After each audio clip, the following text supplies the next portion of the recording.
dia mo ta thấy chết xem hướng đi cả lấy cầm xia min sông getting again so low kalim don fe valal kopi volta yung day te lai toale namun tua bel mutange ipanakim satu lihon itu kahon dampa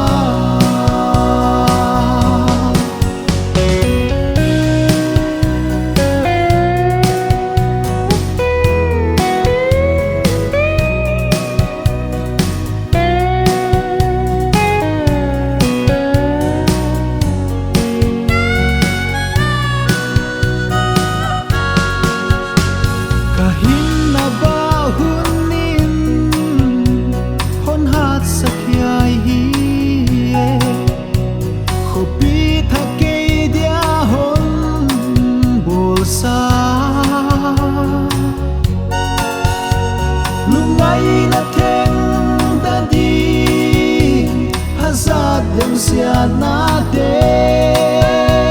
kaphat zel ka to pa hanaki pan tadi kalim don fe valal kopi volta yung day ke lai toale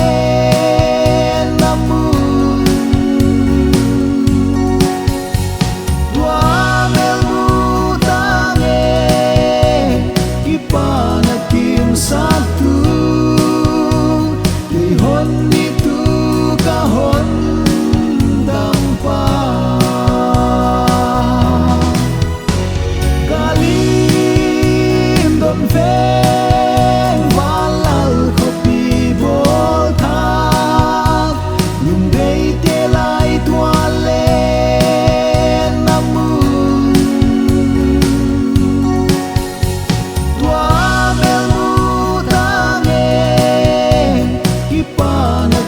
satu